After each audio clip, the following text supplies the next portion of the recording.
What's happening, guys? We are back at it. As you can see, we're going to go out here and try several different techniques, and as you guys all know, that every day you go out there fishing, it's always different. The wind, the conditions, something's different to where it's going to make it a little bit more difficult to catch them, to where you're going to have to strategize to catch them. So let's go on out here and let's see what we can do.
Pulled up to this deep water location. It's got this really long point that goes really shallow to deep water, and then off this point right here, it's got like a little arm that comes off to the right hand side. So you know, we're about ready to go.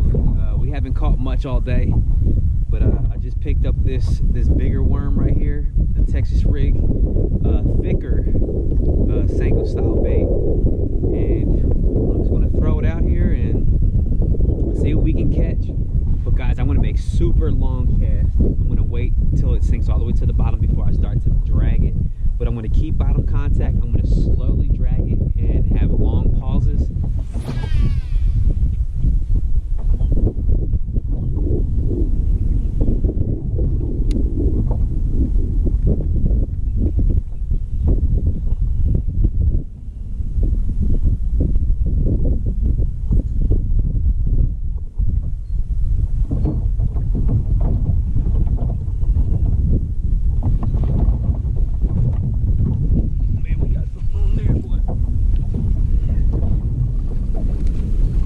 Sit out there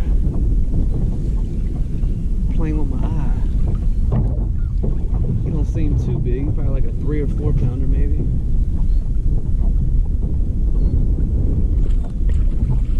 Maybe not even that big.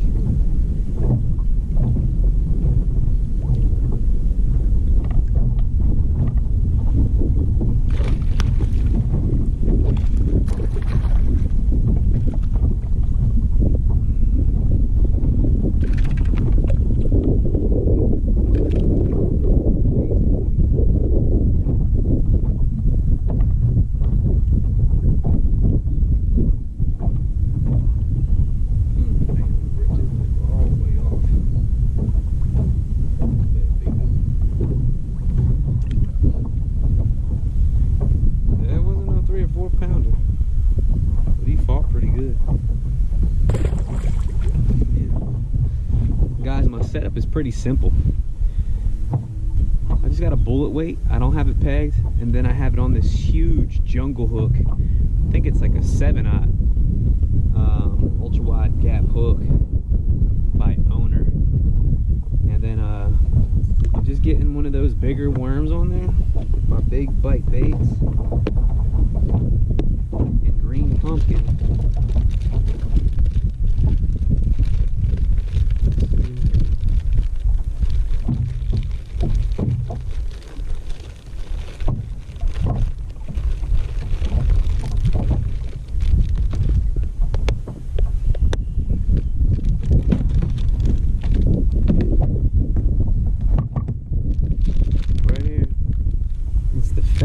The 5-inch fat stick.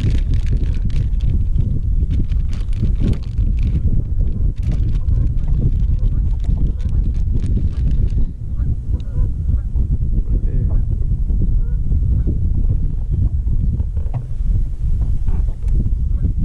And guys, I can't stress out enough, when you're out here catching big fish, targeting big fish. Once you catch a couple good ones, you really need to retie. Retying is so key. If you don't retie, you can get your heart broken so bad. You don't want to leave with a broken heart. So make sure you retie. A lot of the times I'll pull a couple feet out. Like so. Put that in the back of the boat. Throw it out later. But taking out about 3 or 4 feet, just kind of gives me a little bit more confidence.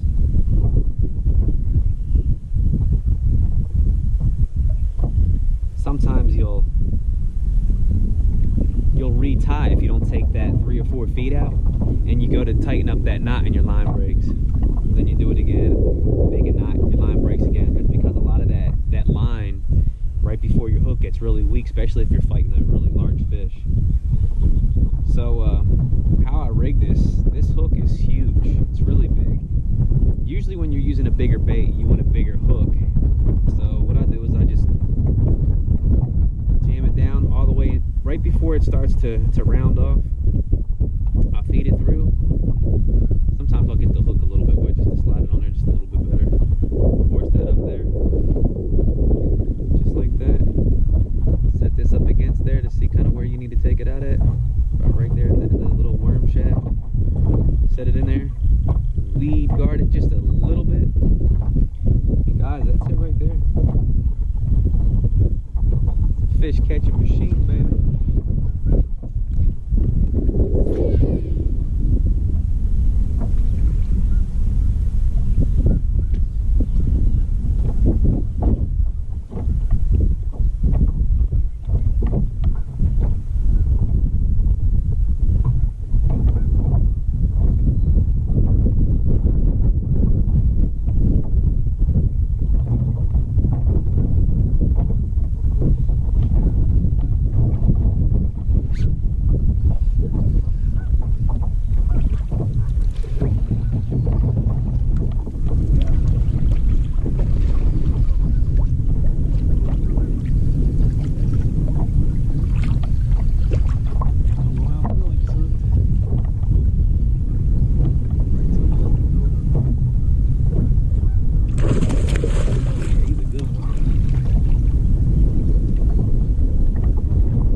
So there you have it, guys.